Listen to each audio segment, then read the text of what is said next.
মাশাআল্লাহ, মাদ্রাসার বাচ্চাগুলো তাদের রাতের খাবার খাইতেছে। এ হচ্ছে আমাদের মাদ্রাসা, এটা ঢাকাতে অবস্থিত। তো মাশাআল্লাহ, খুব সুন্দর করে তাদের সুন্নত তরিকায় দস্তরখানায় বিছিয়ে তাদের খাবার খাইতেছে। তাদের বাবা মা তাদের মনের আশা পূরণের জন্য তাদেরকে মাদ্রাসায় পাঠিয়েছে। এখানে অনেকগুলো বাচ্চা আছে। আমি যদি একটু কয়েকজনের সাথে কথা বলি, একটু জানতে চাই তাদের মাদ্রাসায় কেমন লাগে।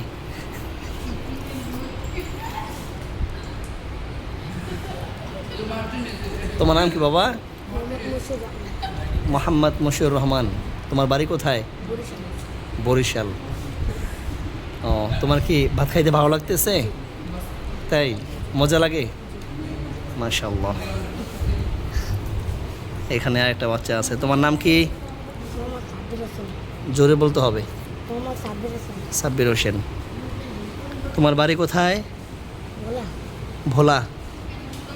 মাশাআল্লাহ।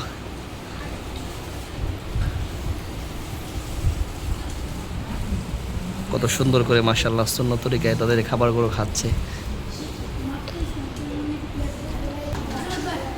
এখানে একটা বাচ্চা খাবার খাচ্ছে। তুমি শুকনা খাচ্ছ কেন? তোমার ডাইল নাও না? হ্যাঁ, তোমার নাম কি? বাড়ি কোথায়? শরীয়তপুর। তুমি ডাল নাও, যাও। ডাল আছে না? ডাল নিয়ে আসো। তোমার নাম কি? তানবীর হোসেন। তোমার ডিমটা তো অনেক বড়।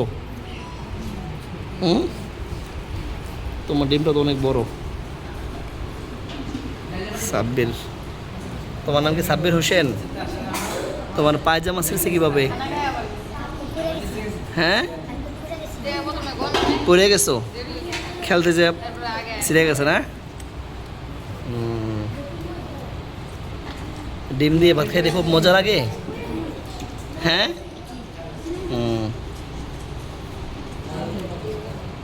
খাও। এভাবেই তারা তাদের মাদ্রাসার এই ছোট্ট সময়টা পার করতেছে। তারা ইনশাল্লাহ একদিন অনেক বড় আলেম হবে, অনেক বড় মাওলানা মুফতি হবে। তাদের জন্য সবাই দোয়া করবেন।